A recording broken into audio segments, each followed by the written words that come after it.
Oke adik-adik, selamat datang kembali di channel Historia Magistra Vitae. Sebelum kalian pelajari materi ini, coba kalian perhatikan gambar peta.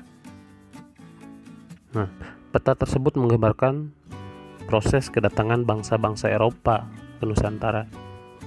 Garis warna kuning adalah jalur pelayaran bangsa Spanyol, sedangkan yang warna oranye itu jalurnya Portugis, dan yang merah adalah Belanda. Bangsa Eropa yang pertama kali datang ke Indonesia adalah bangsa Portugis.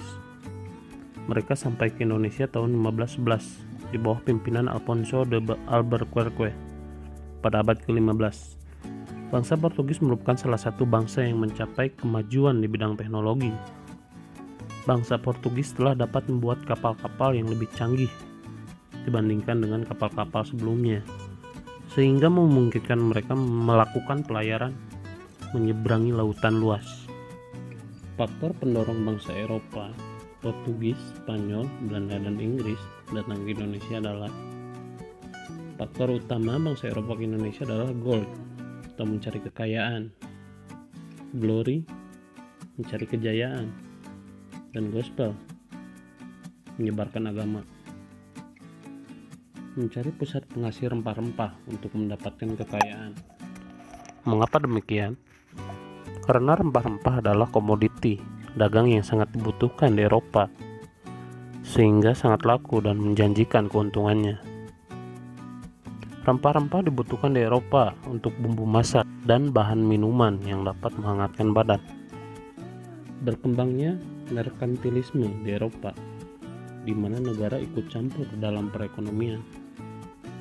Majunya teknologi pelayaran, sehingga mendorong terjadinya penjelajahan samudra. Penjelajahan samudra ini dipelopori oleh orang Portugis dan Spanyol. Penjelajahan samudra sendiri bertujuan untuk mencari daerah-daerah baru. Adanya semangat penaklukan, reconquista, terhadap kekuasaan Islam, karena semangat perang salib. Rasa ingin tahu terhadap keadaan dunia belahan timur. Kisah penjelajahan Marco Polo yang dituangkan dalam buku Book of Various Experience. Faktor pemicu jatuhnya Konstantinopel, ibu kota Romawi Timur, ke tangan dinasti Turki Utsmaniyah atau Ottoman di bawah kekuasaan Sultan Muhammad II pada 1453. Portugis masuk ke Indonesia di bawah pimpinan pelaut terkenal Alfonso de Albuquerque pada tahun 1453 sampai 1515. Alfonso adalah arsitek utama ekspansi Portugis ke Asia, serta orang pertama yang memulai kolonisasi Eropa selama berabad-abad di Nusantara. Alfonso melakukan ekspedisi ke Nusantara tidak lama setelah diangkat sebagai gubernur Portugis di India. Sebelumnya Portugis sudah menguasai India dan mendirikan pemerintahan di sana. Ia tiba di Malaka pada awal Juli 1511 dan menaklukkan Malaka pada tanggal 10 Agustus 1511. Sejak saat itu, Portugis menguasai sepenuhnya perdagangan rempah-rempah di Asia Tenggara. Dampaknya, Nusantara dikenal oleh bangsa-bangsa Eropa. Setelah menguasai Malaka, tahun 1512 Portugis menjalin komunikasi dengan kerajaan Pajajaran, perjanjian dagang, terutama lada. Perjanjian ini diwujudkan dalam prasasti Perjanjian Sunda-Portugal. Dampak dari perjanjian ini adalah Pajajaran diserang oleh kerajaan Demak, dan Kesultanan Demak menguasai Pajajaran dan Batavia atau Jayakarta, sehingga Portugis lebih berkonsentrasi untuk menguasai kepulauan rempah-rempah, yaitu Maluku. Portugis datang ke Maluku terjadi tahun 1512 yang dipimpin oleh utusan Alfonso, yaitu Antonio de Abreu dan Francisco Serrao. Mereka memprakarsai poros perdagangan Ternate, Malaka, Goa, dan Lisabon.